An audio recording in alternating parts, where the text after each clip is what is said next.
On est dans les 7 esprits de Dieu et donc ça nous rejoint. Et ce matin, on arrive au 6e volet de cette série de messages sur les 7 esprits de Dieu, l'esprit de connaissance. On reprend le texte de base, Ésaïe chapitre 11, versets 1 et 2, texte messianique, prophétique. Puis un rameau sortira du tronc d'Isaïe et un rejeton naîtra de ses racines. Nous savons qui est ce rejeton. C'est Amen, c'est Jésus. L'Esprit de l'Éternel reposera sur lui. Et nous voyons que quand il est venu et que les livres, les rouleaux lui ont été donnés, il était question, comme par hasard, entre guillemets, d'Ésaïe chapitre 61, où il est dit « L'Esprit de l'Éternel est sur moi ». En gros, c'est comme s'il avait dit « Je suis le Messie ». Parce que l'Esprit de l'Éternel est sur moi en hébreu, ça se dit comme ça. L'Esprit de l'Éternel est sur moi, c'est la revendication d'être le Messie. Et bien sûr, voilà, une bonne nouvelle pour libérer les captifs, etc. L'Esprit de l'Éternel reposera sur lui, esprit de sagesse qui a reposé sur Jésus à tout instant, car il avait reçu l'Esprit sans mesure, et puis esprit d'intelligence, esprit de conseil, esprit de force, de puissance, que nous avons vu à l'œuvre à travers les miracles qu'il accomplit. Et les conseils qu'il nous donne ne sont-ils pas prodigieux? Et bien souvent, nous ne les suivons pas. Esprit de connaissance, ce que nous allons voir ce matin et la semaine prochaine, esprit de crainte de l'Éternel. Vous savez, celui vers qui je voulais qu'on court le plus rapidement possible, mais ça a pris du temps pour arriver jusqu'en haut de l'échelle, l'esprit de la crainte de l'Éternel. Mais on y arrive, mon impatience commence à être moindre. La crainte de l'Éternel, commencement de la sagesse, ce qui nous ramène au début. La fin d'une chose, c'est son commencement. On a commencé par l'esprit de sagesse, on finit par la crainte de l'Éternel, qui est le commencement de la sagesse. Y a-t-il pas une sagesse infiniment variée qui déjà se manifeste dans ce passage?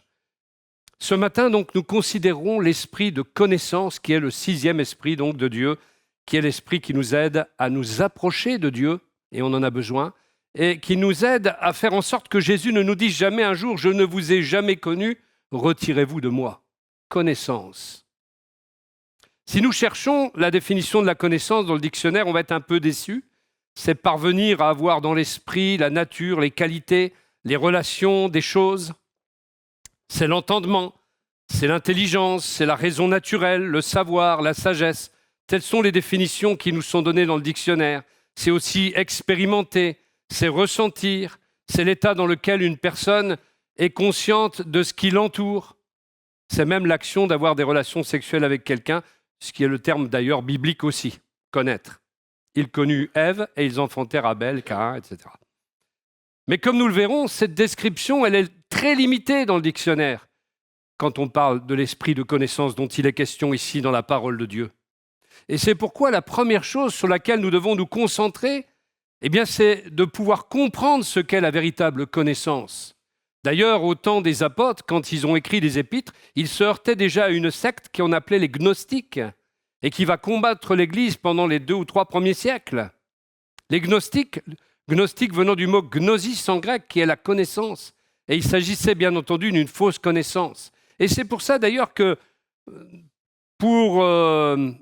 il y a une abondance de textes, il y a une abondance de versets qui parlent de la connaissance dans les épîtres de la parole de Dieu. Pourquoi ? Parce qu'il y avait cette doctrine qui était en train de naître et qui combattait les premiers chrétiens, qui combattait la saine doctrine. Donc il nous faut nous concentrer pour bien comprendre ce qu'est la véritable connaissance, pour pouvoir apprécier, reconnaître le ministère de l'esprit de connaissance dans nos vies. Pour bien apprécier l'autorité qui nous est donnée, dont Landy a parlé, il faut cet esprit de connaissance. Je ne parle pas d'une connaissance uniquement théologique, d'une connaissance de la lettre tue, mais il nous faut la connaissance spirituelle intime. Il faut qu'on fasse corps avec la parole de Dieu. Il faut qu'on mette en pratique cette parole de Dieu. Il y a une intimité à avoir avec Dieu. On peut parler de Dieu théologiquement, mais si on n'a pas cette intimité avec Dieu, on ne connaît pas Dieu. La simple lecture de la Bible ne nous fait pas connaître Dieu. Il faut avoir cette relation avec lui. Et parce qu'on a cette relation avec lui, quand on lit la parole, elle entre en relation aussi avec nous. Et tout ce dont il est question à propos de Dieu, le Père, de Dieu le Fils, Dieu le Saint-Esprit, nous est communiqué par l'Esprit de Dieu, qui sont de toutes les profondeurs de Dieu, comme ils sont aussi les profondeurs de l'homme. Et c'est lui qui communique à notre esprit la révélation et la connaissance réelle des choses. Ne vous êtes-vous jamais réveillé en connaissant le sens d'un verset alors que vous ne l'aviez jamais appris auparavant? Sinon, ça voudrait dire que Dieu ne nous parle jamais, ne nous montre jamais rien. Or, la Bible nous dit que nous sommes enseignés par l'Esprit de Dieu. L'Esprit de connaissance nous parle de l'omniscience du Seigneur. Il n'existe rien qu'il ne sache, rien qui puisse être caché à son esprit de connaissance. Dans le psaume 139, versets 1 et 2, nous avons ce texte. « Ô Seigneur, tu m'as examiné ». Il n'y a pas que le médecin qui peut nous examiner. « Ô Seigneur, tu m'as examiné et tu me connais. Tu sais quand je m'assieds et quand je me lève. De loin, tu discernes ma pensée. » Verset 4, « Car la parole n'est pas encore sur ma langue que déjà, ô Seigneur, tu la connais entièrement. » Verset 6, « Une telle connaissance est trop merveilleuse pour moi. Elle est si élevée que je ne puis l'atteindre. » Verset 17, « Combien tes pensées me sont précieuses, ô Dieu, que leur nombre est grand. » Voyez comment la parole de Dieu célèbre la véritable connaissance, celle qui consiste à connaître son Dieu, à avoir cette révélation par l'Esprit de Dieu de ce qui est caché à l'homme naturel, mais qui n'est en aucun moyen caché à l'homme spirituel. Dans Matthieu chapitre 10, verset 26, Jésus va dire « Ne les craignez donc pas, car il n'y a rien de caché qui ne doive être révélé, ni rien de secret qui ne doive être connu. » Dieu est celui qui étale la véritable connaissance des choses. Dieu est celui qui dévoile la véritable connaissance des choses. Au fond, la connaissance, c'est la mise à nu de quelque chose qu'on ignorait. C'est découvrir la nudité d'une chose qu'on ne connaissait pas. C'est tirer un voile, un rideau sur l'ignorance, sur des ténèbres, sur de l'obscurité, tout simplement. L'esprit de connaissance, c'est celui qui va enseigner toute forme de connaissance, tant à l'homme qu'aux animaux. Ce qu'on appelle les instincts animaux. Qui a enseigné à l'animal à avoir cet instinct? La Bible nous montre, à travers Job, par exemple, que c'est le Créateur qui a donné cet instinct aux animaux, qui a enseigné aux animaux certaines choses à leur niveau. Et l'un des ministères les plus importants de l'esprit de connaissance, c'est de nous enseigner la différence entre le bien et le mal. Le fait de prendre conscience que nous sommes pécheurs, nous ne pouvons le faire que par l'Esprit de Dieu. Et ça nous aide à quoi? À nous repentir de nos mauvaises voies et à marcher tout de suite droit, à faire un demi-tour à 180 degrés. C'est ça la véritable repentance. Il nous rappelle nos péchés, il nous guide afin qu'on puisse revenir directement à travers des voies droites vers le Seigneur, pour qu'on puisse aussi chercher à recevoir la grâce de Dieu comme étant notre Sauveur unique, notre Seigneur. Et il nous informe aussi lorsque nous sommes devenus enfants de Dieu, parce que la Bible dit que l'Esprit rend témoignage à notre esprit que nous sommes enfants de Dieu. Si tu es un enfant de Dieu, il n'y a personne qui va te l'enseigner. Tu le sais. Tu le sais. Et si l'Esprit de Dieu ne t'en a pas convaincu, c'est que tu n'es pas enfant de Dieu encore. Mais un enfant de Dieu, il est convaincu d'être enfant de Dieu. Il n'a pas besoin de personne pour le lui montrer. Bien sûr, on peut le lui rappeler, mais ce sont que des rappels. Mais tu sais à l'intérieur de toi si tu es enfant de Dieu, si tu es né de nouveau, si tu es un citoyen des cieux, si ton nom est inscrit dans le livre de vie.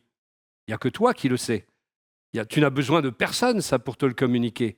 Il n'y a que l'Esprit de Dieu qui peut rendre témoignage à ton esprit que tu es enfant de Dieu. L'esprit de connaissance travaille main dans la main avec l'esprit de sagesse et l'esprit d'intelligence. Il est chargé de nous enseigner l'instruction et la volonté du Seigneur. Et de plus, les Écritures nous indiquent que l'esprit de la crainte du Seigneur, qu'on verra prochainement, c'est le commencement de la connaissance et de la sagesse. Parce qu'il existe un parallèle lorsque les croyants développent la connaissance du Seigneur, cette compréhension va augmenter automatiquement la crainte respectueuse que nous devons avoir envers le Dieu Tout-Puissant. C'est-à-dire que plus on connaît Dieu, plus on le craint. C'est normal, parce qu'on le connaît mieux. Et plus on le connaît, plus il y a de crainte de l'Éternel en nous. Moins on se permet des choses, moins on est léger et superficiel, moins on est négligent, parce qu'on connaît Dieu d'une manière beaucoup plus intime, beaucoup plus profonde. La question se pose donc, connais-tu assez le Seigneur pour avoir cette crainte dans ton cœur? Pose la question qu'on devrait se poser quand on étudie la Bible. Hein. Vous lisez ça, c'est la question qui doit venir. Est-ce que je connais assez le Seigneur pour le craindre? Alors essayons en tout cas de donner une définition un peu plus large que celle du dictionnaire. On a bien compris que la connaissance dont il est question ici va bien au-delà de la définition du dictionnaire, car il s'agit de quelque chose de surnaturel. L'esprit de connaissance, c'est celui qui nous permet de savoir, d'avoir l'information, et même de percevoir, même avec l'intuition spirituelle, et de reconnaître. Il nous permet d'être attentifs, il nous permet de discerner et il nous permet de distinguer les choses. Si on examine la définition du monde, elle ne mentionne rien de tel. Elle ne mentionne surtout rien concernant la vérité ou la fausseté. On parle que de connaissances acquises dans le monde, mais on ne parle pas de la connaissance de ce qui est bien, de ce qui est mal. Comme si tout le monde s'en fichait, en fait. Hein. Dans le dictionnaire, c'est très relatif, la connaissance. Ainsi, un autre avantage que nous donne l'esprit de connaissance, c'est qu'il nous aide à discerner pour que nous puissions adopter la connaissance véritable et rejeter la fausse connaissance. Alors rappelons-nous aussi, et cela a été rappelé dans une prière, je ne sais plus qui a prié comme ça, je crois que c'est Jean-Charles, que Jésus est la vérité. Je me suis dit, tiens, il a lu mon message. Il y a quand même à souligner que Jésus a dit « Je suis la vérité ». Et le connaître, c'est forcément connaître la vérité. Comme c'est connaître la vie, comme c'est connaître le chemin. Mais c'est connaître la vérité. On ne peut pas venir à Jésus en disant « Tiens, je vais emprunter des fausses voies, je vais faire n'importe quoi. Je me mets en parallèle aux chrétiens. » Non, ça ne marche pas. Ça ne marche pas. C'est comme tous ces frères et ces sœurs qui vous disent « Oh, ben, tu sais, je peux rester à la maison ou je peux créer mon église sur Internet, etc. » Ce sont des chemins parallèles aux chrétiens. Mais Jésus a dit « Je bâtirai mon église. » Donc, si tu veux être avec Jésus, tu vas derrière tous ceux qui font partie de son église. Si tu veux bâtir avec lui, tu dois être dans l'église. Et ceux qui ont des petits royaumes à eux sur Internet et autres sont complètement dans l'erreur. Vous êtes d'accord avec ça? Vous êtes certainement d'accord puisque vous êtes là. Le connaître, c'est connaître la vérité. Il est la vérité, donc je le suis parce qu'il dit la vérité. Et quand il dit « je bâtirai mon église », je ferai des disciples, et qu'il dit à ses disciples de se rassembler, je me rassemble avec ses disciples parce que je crois que Jésus est la vérité, que ce qu'il dit, c'est la vérité.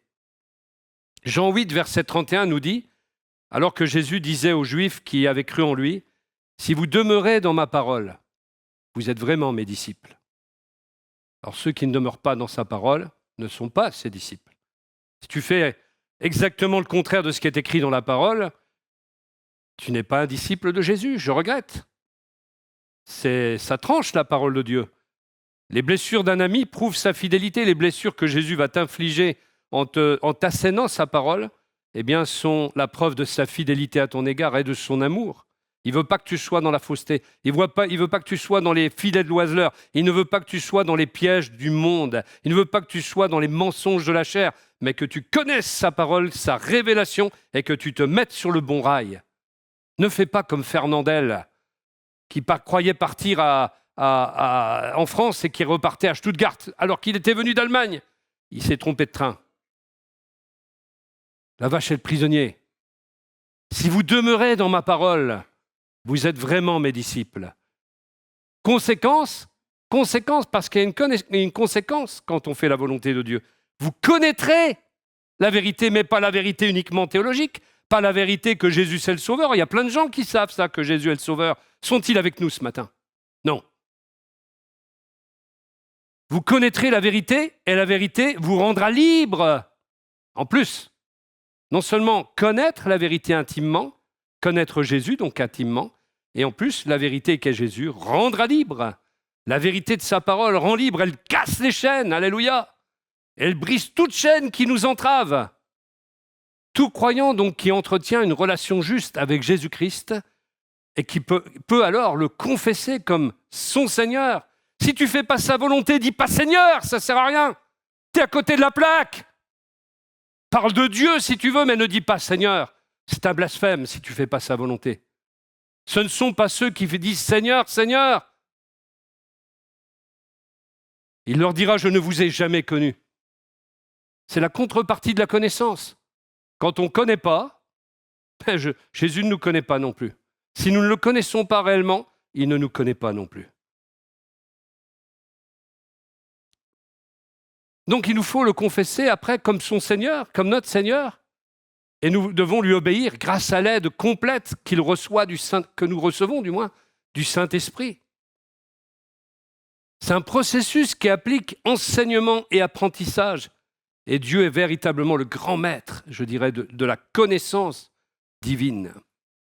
Dans un psaume encore, le psaume 119, pour ne pas le citer celui-là, le cœur de la loi, le psaume 119, verset 66, « Enseigne-moi le bon jugement et la connaissance ». C'est lié, bien discerner, bien comprendre les choses et la connaissance. Car je crois en tes commandements. La foi aussi est liée à cette connaissance que l'on reçoit. Proverbe 2, verset 6, « Car le Seigneur donne la sagesse, de sa bouche viennent la connaissance et l'intelligence. » Donc de la parole de Dieu, la bouche de Dieu viennent la connaissance et l'intelligence. C'est pour ça que Jésus a dit que l'homme ne vivra pas de pain seulement, mais de toute parole qui sortira de la bouche de Dieu. Psaume 25, verset 4, « Seigneur, fais-moi connaître tes voies. » Ça, c'est une aspiration que nous avons. « Fais-moi connaître tes voies. Enseigne-moi tes sentiers. » N'avons-nous pas cette aspiration dans notre cœur à faire la volonté de Dieu, à nous aligner sur sa véritable volonté? Tout ça nous amène à la nécessité donc de connaître le Seigneur. Connaître le Seigneur. La connaissance de Dieu découle de ces événements historiques marquants par lesquels Dieu s'est manifesté et par lesquels Dieu s'est révélé à des personnes choisies comme Abraham, comme Moïse, en plus d'avoir inspiré plus de 40 auteurs de la Bible. Dans Matthieu 11, verset 27, Jésus dit « Toutes choses m'ont été remises par mon Père, et personne ne connaît le Fils si ce n'est le Père. Personne non plus ne connaît le Père si ce n'est le Fils et celui à qui le Fils veut le révéler. » Je vais vous dire une chose ce matin, c'est que beaucoup d'entre nous pensent que Jésus est venu juste pour nous sauver. Mais il faut passer ce cap, frères et sœurs. Dans certaines églises, dans la prédication, on ne parle que du salut, du pardon des péchés, de la repentance. Vous faites le tour pendant 40 ans comme ça, il me semble qu'on est déjà dans le désert. Moi, je crois que Jésus nous a sauvés pour aller plus loin, pour que nous entrions dans notre Canaan, dans le pays de la bénédiction, dans le pays de l'accomplissement des promesses. Et ce que nous devons recevoir, c'est la connaissance de quelque chose de beaucoup plus profond. Parce que ce que Jésus est venu faire, c'est par son esprit nous conduire vers le Père, pour qu'on connaisse le Père. Parce que quand on connaît le Père, que Jésus connaît intimement, bien on progresse dans sa vie spirituelle. On n'est plus sous des condamnations, on n'est plus sous des fatalismes, on a découvert le Père. On a découvert que Dieu est notre Père. Et on vit dans cette relation filiale, on n'est plus là comme un mercenaire qui de temps en temps donne quelque chose à Dieu pour avoir bonne conscience. Oh, je vais servir un petit peu, parce qu'on ne sait jamais, le pasteur va peut-être me dire quelque chose. Si ce n'est pas le pasteur, dans ma conscience, le Saint-Esprit va faire quelque chose. Alors je donne un petit peu. On marchande avec Dieu, mais quand on est dans la relation filiale avec Dieu, comme Jésus l'était, on ne marchande plus, on est consacré. On lui appartient complètement, on s'abandonne à lui. On ne s'appartient plus. Et on est toujours disponible pour Dieu dans ces cas-là. C'est normal, on ne s'appartient plus. Dans quel degré es-tu arrivé, mon frère, ma sœur? Est-ce que Jésus est parvenu à te conduire jusqu'à son Père? Es-tu entré dans une relation filiale avec Dieu? Ou bien es-tu encore dans l'esprit du mercenaire, dans l'esprit tout simplement de l'esclave? Je ne suis plus esclave, nous avons chanté. Parce que l'esclave, il a une drôle de mentalité. Rappelez-vous les Israélites. Ils négociaient souvent avec Dieu. Il leur fallait ceci, il fallait comme ça. Même Dieu, à un moment donné, il a fait quelque chose, je crois que c'est dans le psaume 78, si je ne m'abuse, que c'est écrit. Il leur a donné ce qu'ils voulaient. Il y a des fois des gens qui me disent « Oh ben voyez, je suis béni même que vous m'avez dit que ce n'était pas la volonté de Dieu, que ce n'était pas dans sa parole. Mais voyez-vous, je suis quand même béni. » Oui, parce que des fois Dieu est lassé. Alors il te bénit. Mais ce n'est pas une bénédiction. Il a donné des cailles au peuple d'Israël qui les a vomis par le nez. Ils les ont vomis, leurs cailles.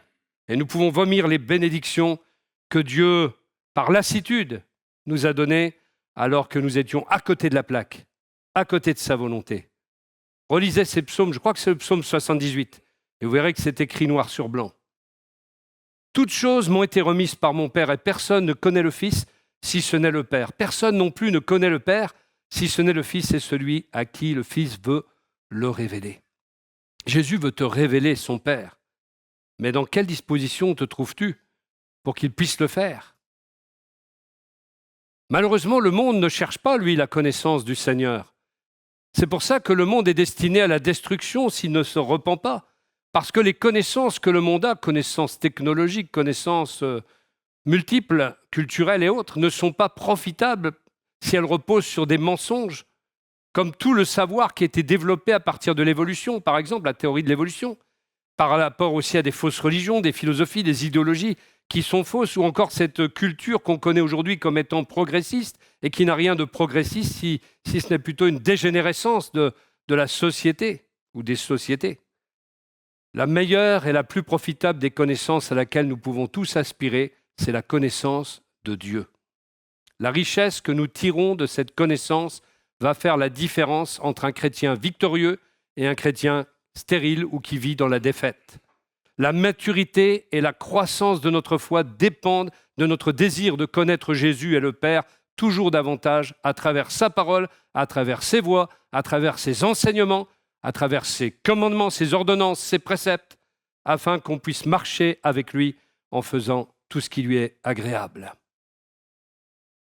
C'est comme ça qu'on grandit dans la connaissance de Dieu. Il n'est donc pas surprenant que les limites auxquelles nous faisons face parfois dans notre vie, elles reflètent en fait clairement les choix qu'ont été les nôtres et ce manque de connaissance du Seigneur que nous avons. C'est là qu'on se heurte à nos limites. Et lorsque nous possédons la connaissance correcte de Dieu, nous commençons à progresser. Nous commençons à recevoir les bénédictions de Dieu. Et plus nous le connaissons, et plus nous comprenons l'amour qu'il nous porte, et plus nous trouvons la meilleure motivation pour faire sa volonté. Comme David qui disait « Permets-moi d'avoir de bonnes dispositions de cœur envers toi, Seigneur. » En effet, la connaissance de Dieu pousse à l'action. Dans Jérémie chapitre 22, verset 16, il y a un passage intéressant où il est dit « Il a défendu la cause du pauvre et du nécessiteux. Alors il prospéra. N'est-ce pas là me connaître, déclare le Seigneur. » Aller dans l'action permet d'être béni aussi de Dieu. Celui qui prend cause pour la justice, pour le pauvre, pour le nécessiteux, pour celui à qui on doit faire justice, quand on se met du côté des faibles et des gens vulnérables, eh bien, on fait la volonté du Seigneur. Et c'est là une marque de la connaissance que nous avons de Dieu, car Dieu veut rendre justice à ceux à qui on ne rend pas justice. N'est-ce pas là me connaître, dit l'Éternel. Osée chapitre 6, verset 6, le prophète dit ce que Dieu dit, car je prends plaisir à la bonté plutôt qu'au sacrifice et à la connaissance de Dieu plus qu'aux holocaustes. Dieu n'a pas besoin de nos petits sacrifices et même de nos petits consentements. Ce qu'il veut, c'est qu'on le connaisse. Et quand on le connaît, eh bien, on obéit. Quand on le connaît, eh bien, on est dans la mise en pratique de la parole de Dieu. Connaître le Seigneur se démontre par des actes, non pas par des paroles, et en mettant en pratique donc ses enseignements. Certains affirment connaître Dieu par leurs mots, par leurs paroles, mais ils le renient par leurs actions. Dans Proverbe chapitre 2, nous trouvons la manière de connaître le Seigneur. Proverbe 2, verset 1. « Mon fils, si tu reçois mes paroles et si tu gardes avec toi mes commandements, si tu rends ton oreille attentive à la sagesse et si tu inclines ton cœur à l'intelligence, si tu appelles la connaissance et si tu élèves ta voix vers l'intelligence, si tu la cherches comme l'argent et si tu la poursuis comme un trésor caché, alors tu comprendras la crainte du Seigneur et tu trouveras la connaissance de Dieu. » Pas magnifique ça? Mais pour ça, il faut être attentif et recevoir l'intelligence que Dieu donne, etc. Et à ceux qui ont déjà trouvé l'esprit de connaissance, ce que dit la sagesse paraît juste et raisonnable, évidemment. Ces paroles semblent claires, faciles à comprendre quand c'est comme cela. Proverbe 8, verset 9, et c'est la sagesse qui parle, elle dit « Toutes mes paroles sont claires pour celui qui comprend et droites pour ceux qui ont trouvé la connaissance. » Je vous laisse méditer ça. Hein. Regardez là-bas, pas moi. Hein. Toutes mes paroles sont claires pour celui qui comprend et droites pour ceux qui ont trouvé la connaissance. C'est clair comme de l'eau de roche, la parole de Dieu, pour celui qui se laisse toucher, qui se laisse happer par le Seigneur. Et nous avons aussi dans la parole de Dieu une prophétie messianique à venir qui est importante, Habacuc 2,14, car la terre sera remplie de la connaissance de la gloire de l'Éternel, comme le fond de la mer par les eaux qui le couvrent. Je vous soupçonne de lire ce verset uniquement sur des cartes postales ou sur des petits signets. Faites vôtre ce verset, c'est à vous aussi, la parole de Dieu. Tout est à vous, disait l'apôtre Paul. Et la terre sera bientôt remplie de la connaissance de la gloire de l'Éternel. Là, c'est compliqué de faire connaître Dieu aux autres. Hein. Ils ne comprennent rien. Parfois, il y a une muraille spirituelle en face de nous. Mais bientôt, tout le voile épais de ténèbres qui recouvre la surface de la terre sera détruit par la venue du Fils de Dieu qui va revenir dans un retour glorieux et qui, par l'avènement et l'éclat par l'éclat même de son avènement, va permettre que la terre soit remplie de la connaissance de la gloire de l'Éternel. Le royaume millénaire à venir est un royaume de connaissance de Dieu, car Jésus sera là et il révélera la gloire de l'Éternel, comme le fond de la mer l'est par les eaux qui le couvrent. Alléluia. Alors que se passe-t-il quand on rejette la connaissance de Dieu ? Le prophète Osée nous dit que le destin de ceux ou la destinée de ceux qui rejettent la connaissance de Dieu, c'est la destruction, à cause de leur manque de connaissance. Ça a été dit par notre frère Oumar dès le départ. Le texte qu'il a cité parlait de ceux qui ne comprennent rien à la connaissance de Dieu. Et l'apôtre Paul de Tarse ajoute que ces personnes commencent à développer des raisonnements qui ne leur sont pas profitables, et ce qui conduit finalement à la dépravation de leur intelligence, parce que leur intelligence est détournée de son but et va vers des choses pernicieuses, perverses, comme nous le voyons autour de nous. Osée chapitre 4, verset 6, c'est le texte central dans ce domaine-là. « Mon peuple est détruit faute de connaissance. » Le peuple français est détruit faute de la connaissance de Dieu. C'est un peuple fier qui se targue d'être au-dessus de Dieu et d'avoir, par le siècle des Lumières et la philosophie qui en découle, détruit toute connaissance de Dieu. Eh bien, effectivement, le peuple est détruit faute de connaissance. Parce que tu as rejeté la connaissance, je te rejetterai aussi, et tu ne seras plus mon prêtre, mon sacrificateur, puisque tu as oublié la loi de ton Dieu. Moi aussi, j'oublierai tes enfants. Prions pour le peuple de France, comme d'autres peuples d'ailleurs qui ont fait la même chose. Et à ceux qui rejettent l'esprit de connaissance, il est très difficile de comprendre le message de la parole de Dieu, parce qu'ils ne connaissent pas Dieu, même s'ils paraissent religieux. Prenez en Espagne, quand vous allez évangéliser, c'est un travail comme en France, compliqué de parler avec les gens. Ils sont pleins de superstitions, Sainte Rita, Sainte machin, Santa Maria de Dios, pobres pecadores, etc. Mais par contre, il n'y a pas la connaissance de Dieu. Voilà, une forme de piété, mais pas ce qui en fait la puissance. Et cela se voit clairement lorsque Jésus a parlé, par exemple, aux pharisiens qui, eux, étaient endurcis de cœur et qui n'ont pas accepté ce que Jésus leur disait. Et le Seigneur leur a reproché de ne pas comprendre sa parole pour 4 raisons différentes. La première, c'est qu'elle n'avait pas de place en eux, et on va le lire. Elle n'avait pas de place en eux. La parole n'avait pas sa place en eux. Ils ne pouvaient pas entendre cette parole. Et d'ailleurs, il va citer Ésaïe. Tu iras vers un peuple qui a des oreilles pour entendre, mais qui n'entendra pas, etc. Ils ne le croyaient pas, même s'il leur disait la vérité, ce qui conduit finalement à la conclusion plutôt terrible concernant leur état spirituel. Et cette conclusion sera qu'ils ne sont pas de Dieu. Et Jésus leur dit dans Jean 8, verset 45, « Mais parce que moi je dis la vérité, vous ne me croyez pas. » Vous voyez, c'est ce qu'on vient de dire. Vous ne me croyez pas. Qui de vous me convaincra de péché ? Si je dis la vérité, pourquoi ne me croyez-vous pas ? Celui qui est de Dieu écoute les paroles de Dieu, donc il n'était pas de Dieu. Vous n'écoutez pas parce que vous n'êtes pas de Dieu. Il le dit clairement. Un autre problème qui est lié au rejet de l'esprit de connaissance, eh bien, c'est que ce rejet s'étend et qu'il devient une iniquité au point que toute une nation entière peut être atteinte de la tête aux pieds. C'est ce qui s'était passé en Israël avec l'idolâtrie. Et bien que Dieu ne force personne à revenir à lui, nous voyons dans la Bible qu'il cherche à attirer l'attention des hommes pour qu'ils puissent sortir des ténèbres dans lesquelles ils vivent et pouvoir s'approcher ainsi de Dieu dans la repentance. C'est le thème d'ailleurs des célèbres 10 plaies qui ont frappé l'Égypte. Quel but avaient ces plaies, à votre avis? C'était que les Égyptiens connaissent que l'Éternel est Dieu.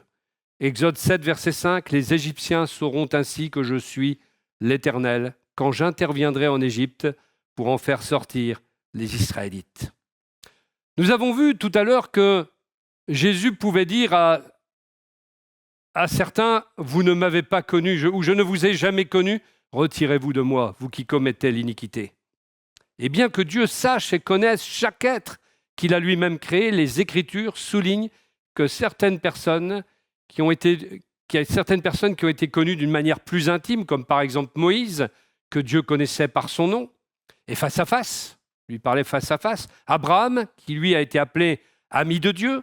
Mais le point le plus important que soulignera par exemple l'apôtre Paul, c'est que l'esprit de connaissance produit chez ceux qui passent de l'état de ne pas connaître Dieu à celui de le connaître, c'est une lumière. On ne connaissait pas Dieu, et d'un seul coup on le connaît, et à ce stade, le croyant en vient à être connu de Dieu. Quand tu connais Dieu, Dieu te connaît. Voilà la conséquence. Je vais le prouver évidemment par la Bible, parce que vous allez dire qu'est-ce qu'il raconte des fois. Hein. Galates 4, versets 8 et 9. « Autrefois, ne connaissant pas Dieu, c'est nous là, tous, vous serviez des dieux qui par nature ne le sont pas. Mais maintenant que vous avez connu Dieu, ou plutôt que vous avez été connu de Dieu. » Vous voyez, il hésite tellement. Parce que être connu de Dieu, connaître Dieu, c'est être connu de Dieu, tout simplement. Comment retournez-vous encore à ces faibles et misérables principes élémentaires? Voulez-vous de nouveau vous y asservir? Être connu de Dieu est d'une importance vitale si l'on veut entrer dans le royaume de Dieu. C'est la raison pour laquelle Jésus refusera l'accès à son royaume à ceux qu'il n'a jamais connus, ceux qui pratiquent l'iniquité, comme il a dit, comme tous ceux qui n'ont pas obéi à ses lois. Nous ne pouvons que le lire. Ce ne sont pas tous ceux qui me disent « Seigneur, Seigneur », qui entreront dans le royaume des cieux, mais celui qui fait la volonté de mon Père qui est dans les cieux. Plusieurs me diront ce jour-là « Seigneur, Seigneur, j'étais pentecôtiste, moi, j'étais charismatique. N'avons-nous pas prophétisé en ton nom?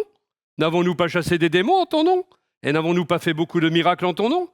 Alors je leur déclarerai « Je ne vous ai jamais connu, éloignez-vous de moi, vous qui pratiquez l'iniquité. » Parce qu'on peut produire les signes du royaume, mais si on n'est pas du royaume. Si on s'attache qu'à des signes et qu'on ne fait pas la volonté de Dieu, on ne fait pas partie du royaume. L'essentiel, c'est donc de chercher à mieux connaître Dieu et à faire sa volonté. C'est ça l'équilibre entre la puissance manifestée, les choses surnaturelles, et puis la vie qui est le fruit, enfin plutôt le fruit qui est là de cette vie qui vient de Dieu, vie impérissable qui est en nous. Il y a les deux. Il y a deux rails qui sont parallèles. Quand il n'y en a qu'un, la chose est biscornue. Elle est bancale. En fait, tout le reste est secondaire. L'important, c'est de faire sa volonté pour demeurer sous sa protection et dans sa providence. Tout le reste est secondaire et ce sont des choses que Dieu ajoutera, comme la nourriture, le logement, les vêtements, de sorte que nous n'avons pas à nous en inquiéter. La Bible nous exhorte également à croître spirituellement et à mûrir dans la connaissance du Seigneur. Éphésiens 1, 17, c'était la prière de Paul. « Je demande que le Dieu de notre Seigneur Jésus-Christ, le Père de gloire, vous donne un esprit de sagesse et de révélation dans une meilleure connaissance de lui. » C'était la prière de Paul. Esprit de sagesse et de révélation dans une meilleure connaissance de lui. Et puis le texte qui est là, juste après, voilà. Que la grâce et la paix vous soient multipliées par la connaissance de Dieu et de Jésus, notre Seigneur. Sa divine puissance nous a donné tout ce qui contribue à la vie et à la piété par la connaissance véritable de celui qui nous a appelés. Tu ne peux pas être dans la vie et dans la piété véritable si tu n'as pas la connaissance véritable de celui qui t'a appelé. C'est bien écrit, sa divine puissance nous a donné ce qui contribue à la vie et à la piété par la connaissance, naître avec, nouvelle naissance, véritable de celui qui nous a appelés par sa gloire et par sa vertu. Par elle, il nous a accordé ces précieuses et très grandes promesses afin que vous deveniez participants de la nature divine, en fuyant la corruption qui existe dans le monde par la convoitise. Tu peux dire, je suis participant de la nature divine. Alléluia, je suis participant de la nature divine. Alléluia, je suis participant de la nature divine. Mais si ça ne fait pas de toi quelqu'un qui fuit la corruption du monde, qui existe dans le monde par la convoitise, c'est-à-dire que si tu pèches encore, ce que tu dis n'a aucun sens, ni aucune valeur, ni aucun impact dans le ciel. À cause de cela même, faites tous vos efforts. Ça, on n'aime pas faire des efforts. Faites tous vos efforts pour joindre à votre foi la vertu. À la vertu, la connaissance. À la connaissance, la maîtrise de soi. À la maîtrise de soi, la persévérance. À la persévérance, la piété. À la piété, l'affection fraternelle. Et à l'affection fraternelle, l'amour, agapé. Car si ces choses sont en vous et y abondent, elles ne vous laisseront point oisifs ni stériles pour la connaissance de notre Seigneur Jésus-Christ. On revient au départ, la connaissance de notre Seigneur Jésus-Christ. Dans ce passage-là, Pierre nous donne une indication claire de ne pas être oisif. C'est le mot argos en grec, comme les Jason et les argonautes. Argos. Oisif ni stérile dans la connaissance de Dieu. Pour éviter cette oisiveté, nous devons être sérieux en demandant activement à l'esprit de connaissance de nous aider à mieux connaître Dieu. Un autre texte, Colossiens 1,9, quelle richesse dans ce texte. C'est pourquoi, depuis le jour où nous en avons entendu parler, nous ne cessons de prier pour vous et de demander que vous soyez remplis de la connaissance de sa volonté. C'est un sujet de prière, rendez-vous compte. En toute sagesse et intelligence spirituelle, on retrouve deux formes de l'Esprit de Dieu. Pour marcher, non pas en ayant une vie de patachon, une vie de péché, pour marcher d'une manière digne du Seigneur et lui plaire à tous égards, portant du fruit en toute bonne œuvre et croissant dans la connaissance de Dieu. On revient toujours au point de départ. Croître dans la connaissance de Dieu. Alors comment obtenir l'esprit de connaissance ? La Bible nous dit qu'il nous suffit d'invoquer le Seigneur, de le prier. Le Seigneur nous dit dans sa parole de l'invoquer et qu'en l'invoquant, il va nous révéler des choses grandes, cachées, que nous ne connaissons pas. Et il y a donc une manière de recevoir l'esprit de connaissance qui est simplement de crier au Seigneur. Jérémie 33, verset 3, « Invoque-moi », c'est-à-dire fais appel à moi, crie à moi, et je te répondrai. En anglais, c'est « call me », comme vous call au téléphone. « Invoque-moi, call me », et je te répondrai. Je t'annoncerai de grandes choses, des choses cachées que tu ne connais pas. La révélation de la connaissance, des trésors cachés de la sagesse de Dieu. Ésaïe 55, verset 6, « Cherchez le Seigneur pendant qu'il se laisse trouver. Invoquez-le tandis qu'il est prêt. » Nous sommes arrivés dans des temps où il nous faut chercher la face de Dieu pour connaître des temps de rafraîchissement, car les temps deviennent difficiles. En réponse à la prière, Dieu peut nous accorder la connaissance en réponse à une prière spécifique. C'est le cas, par exemple, d'Éliézer, le serviteur d'Abraham, qui a prié pour savoir quelle jeune femme devait devenir l'épouse d'Isaac, son maître. Et sa requête a été exaucée. Genèse 24, verset 14, « Que la jeune fille à qui je dirai « Incline, je te prie, ta cruche, afin que je boive » et qui répondra « Bois, et je donnerai aussi à boire à tes chameaux, soit celle que tu as destinée à ton serviteur Isaac. » Et c'est ce qui s'est produit. Dieu a répondu par la connaissance. Après que Daniel, Shadrach, Meshach, Abednego ont prié, l'esprit de connaissance a révélé à Daniel le songe du roi Nebuchadnezzar. Il a eu l'interprétation, chose que les sages chaldéens considéraient comme humainement impossible. Ils ont failli y passer à cause de cela, d'ailleurs, les sages de Babylone. L'apôtre Paul a également prié pour que les croyants grandissent dans la véritable connaissance, on l'a vu. Troisième chose, en croyant à ses commandements. 1 Jean 2, verset 3. À ceci, nous savons que nous l'avons connu, si nous gardons ses commandements. C'est-à-dire, si tu mets en pratique sa parole, alors tu sais que tu as connu Dieu et que Dieu t'a connu. Pour croire, nous avons évidemment besoin de foi, et sans la foi, il est impossible de plaire à Dieu. Et croire en ses commandements, croire en sa parole, ça implique d'abord de les connaître, s'approcher de la parole, lire la Bible avec révérence, comme étant la révélation divine, et non pas comme un simple livre. Alors sa parole va devenir une lumière pour nous qui va éclairer notre sentier, notre chemin. Et lorsque la révélation de la parole de Dieu atteint notre esprit, eh bien, il y a quelque chose de surnaturel qui se produit en nous. L'esprit de connaissance agit dans notre intelligence et notre cœur et renouvelle notre pensée et nous transforme à l'image de Jésus-Christ, de gloire en gloire, comme dit l'apôtre Paul dans 2 Corinthiens chapitre 3, verset 18. Et par exemple, lorsque l'Esprit nous révèle le commandement de faire des disciples de toutes les nations, il va se produire, quand nous recevons ce que signifie ce commandement, un désir ardent d'évangéliser. Voilà la conséquence quand on connaît. Quand on connaît une chose spirituelle, on a le désir ardent de faire ce que Dieu nous dit. Être rempli de l'esprit de connaissance aussi pour une tâche spécifique. C'est un type de connaissance qui est donné par le Seigneur et qui ressemble à une sorte de formation surnaturelle qui est transmise directement à notre esprit.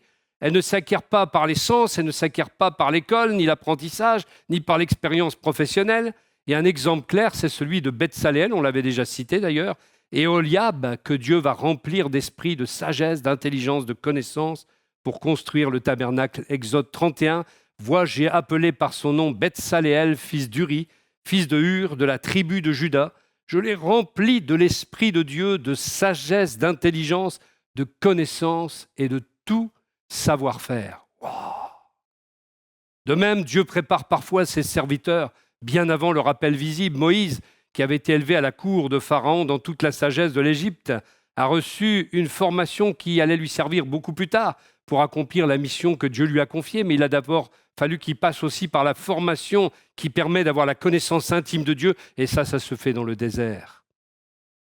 Et ainsi, l'esprit de connaissance nous équipe, il nous transforme, il nous envoie, il nous permet de chercher à connaître Dieu, à lui obéir, à dépendre uniquement de son esprit, et il demeure le fondement de toute croissance spirituelle et de tout vrai service efficace pour le royaume de Dieu. Je sais que c'est un peu un beefsteak ce matin sur ce sujet-là, mais il faut acquérir ces choses. Alors il y a des obstacles aussi à la réception de la connaissance de Dieu. Il existe tout simplement la cécité spirituelle. Vous est-il déjà arrivé de chercher un objet perdu sans le trouver? Moi, ça m'arrive souvent. Ça nous arrive à tous. Puis de découvrir plus tard à un endroit où pourtant on avait déjà regardé. C'est un exemple simple de ce que signifie avoir les yeux fermés, tout simplement. Et c'est ce qui est arrivé à Agar dans Genèse au chapitre 21, alors qu'elle était sur le point de défaillir dans le désert avec son fils dans ses bras. Dieu a ouvert ses yeux et elle a vu un puits d'eau. C'est le Seigneur qui peut ouvrir ou fermer nos yeux pour qu'on puisse voir ou non, que nous recevions la connaissance ou non. Il peut aussi ouvrir nos cœurs et nos esprits pour que nous recevions l'esprit de connaissance et comprenions davantage sa parole. Il a ouvert l'esprit de Lydie et Lydie a entendu la parole de Dieu, elle a cru. Elle est devenue Lydie de Philippe. Genèse 21, 19, alors Dieu ouvrit les yeux d'Agar et elle vit un puits d'eau. Et il est écrit dans le psaume 119, « Ouvre mes yeux pour que je contemple les merveilles de ta loi. » Si tu veux comprendre la parole de Dieu, demande au Seigneur d'ouvrir tes yeux. Quand tu lis la parole et que tu ne comprends rien, c'est que tes yeux sont fermés. Si tes yeux sont fermés, c'est que tu n'as pas très envie de comprendre. Si tu as très envie de comprendre, tu vas dire, Seigneur, ouvre mes yeux pour que je contemple les merveilles de ta loi. Et bien que l'esprit de connaissance soit disposé à se révéler à tous, beaucoup provoquent eux-mêmes leur propre cécité spirituelle par la désobéissance. Le péché devient donc un obstacle direct à la réception de l'esprit de connaissance. Dans le Deutéronome 28, avec les malédictions et les bénédictions, la désobéissance est associée à la folie, à l'aveuglement et aux troubles qui peuvent être générés dans un cœur. Dans Apocalypse 3, 17, l'église de Laodicée est exhortée Et d'ailleurs, elle est décrite avant tout comme étant pauvre, aveugle et nue. Et elle est exhortée, malgré son sentiment d'être riche, à acheter du collyre pour les yeux. Je mettrai, Sophonie 1, 17, je mettrai les hommes dans la détresse et ils marcheront comme des aveugles parce qu'ils ont péché contre le Seigneur. Voilà pourquoi il y a des gens aveugles, parce qu'ils persévèrent dans leur péché. Et les conséquences de la cécité spirituelle, c'est qu'elle est plus grave que la cécité physique parce qu'elle maintient l'âme dans les ténèbres. Et Jésus parle de ceux qui habitent dans les ténèbres et qui, quand il est venu, ont vu une grande lumière, signe aussi de son royaume. Jean dira, celui qui dit qu'il est dans la lumière et qui est son frère est encore dans les ténèbres. C'est impensable ça. C'est impensable que je vienne ce matin avec de la haine envers quelqu'un et que je dise que je suis dans la lumière. C'est pas possible. C'est pas possible. Christ, dans son amour, est venu libérer les captifs. Il est venu ouvrir les yeux des aveugles. Il a dit, je suis la lumière du monde. L'apôtre Paul a expliqué que c'est le Dieu de ce siècle qui aveugle l'intelligence des incrédules. Le Dieu de ce siècle qui a des fondements juridiques, cela nous a été expliqué vendredi, pour nous aveugler. Mais quand nous sommes face à Jésus, confrontés à la vérité, ces yeux-là doivent s'ouvrir sur le fondement juridique qui dépend de l'œuvre de la croix. Et si je souscris à l'œuvre de la croix, si j'adhère à l'œuvre de la croix, si je dis oui, Jésus est venu pour moi, je sors automatiquement et immédiatement des ténèbres. Et je suis transporté des ténèbres à la lumière, de Satan à Dieu, de la mort à la vie. C'est tout simple, parce que le fondement juridique a tout simplement changé. Je suis dans la juridiction du royaume de Dieu. Je ne suis alors plus dans la juridiction du diable. Donc, le Dieu de ce siècle, je ne lui appartiens plus et je n'appartiens plus à son camp et je n'ai plus à subir ses assauts ni même sa coupe et encore moins vivre dans les ténèbres comme je l'ai fait auparavant. Mais par contre, pour ceux qui veulent rester dans les ténèbres, Jésus dit, voici le jugement.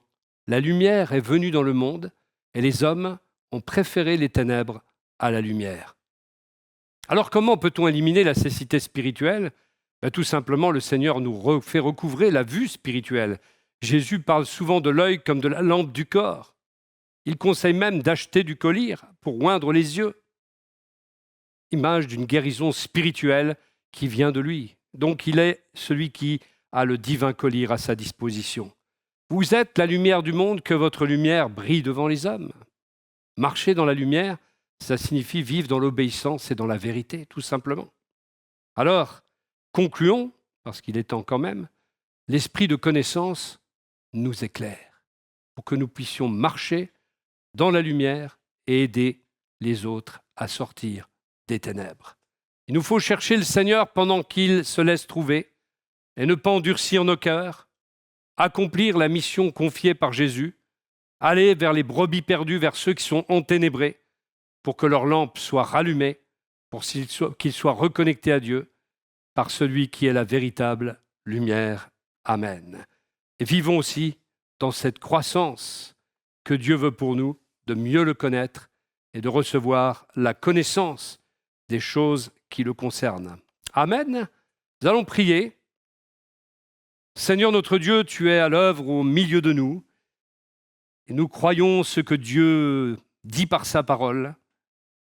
Et ce matin, nous voulons nous laisser entraîner par l'esprit de connaissance de Dieu.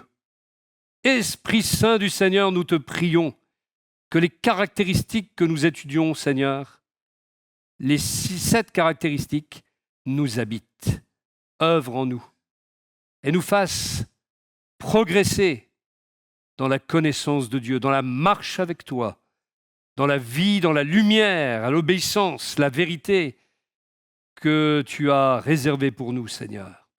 Nous te remercions, notre Père, notre Dieu, parce que tu as des buts très élevés pour ton peuple, que nous te connaissions dans l'intimité comme Père. Oui, nous voulons te connaître comme notre Père, vivre dans cette filialité. Oh Seigneur, non pas avec une mentalité d'esclave, non pas avec une mentalité de mercenaire, non pas avec une mentalité de celui ou celle qui marche en parallèle avec ce que dit ta parole et qui ne produit pas ce que tu veux qu'il produise, ce qu'il veut qu'elle produise, Seigneur, et qui reste oisif et stérile. Seigneur, ô notre Dieu, nous prions pour que la connaissance de Dieu augmente au milieu de nous et que nous puissions ainsi tous ensemble répandre la bonne odeur de la connaissance de Dieu manifestée en Jésus-Christ. Alléluia. Merci, Seigneur, de bénir ton peuple ici, Seigneur. Que cette Église soit une Église qui respire le parfum de la connaissance divine. Que chaque homme, chaque femme qui t'appartient, ici enseigné, ait la connaissance intime de ta personne. Et quand nous sommes confrontés au monde, que le parfum de cette connaissance jaillisse et soit ressenti, éprouvé, humé par ceux qui vivent au dehors, dans les ténèbres. C'est là notre prière, Seigneur, et nous te prions pour la croissance dans cette connaissance, globalement dans l'Église, collectivement dans l'Église, au nom de Jésus. Amen.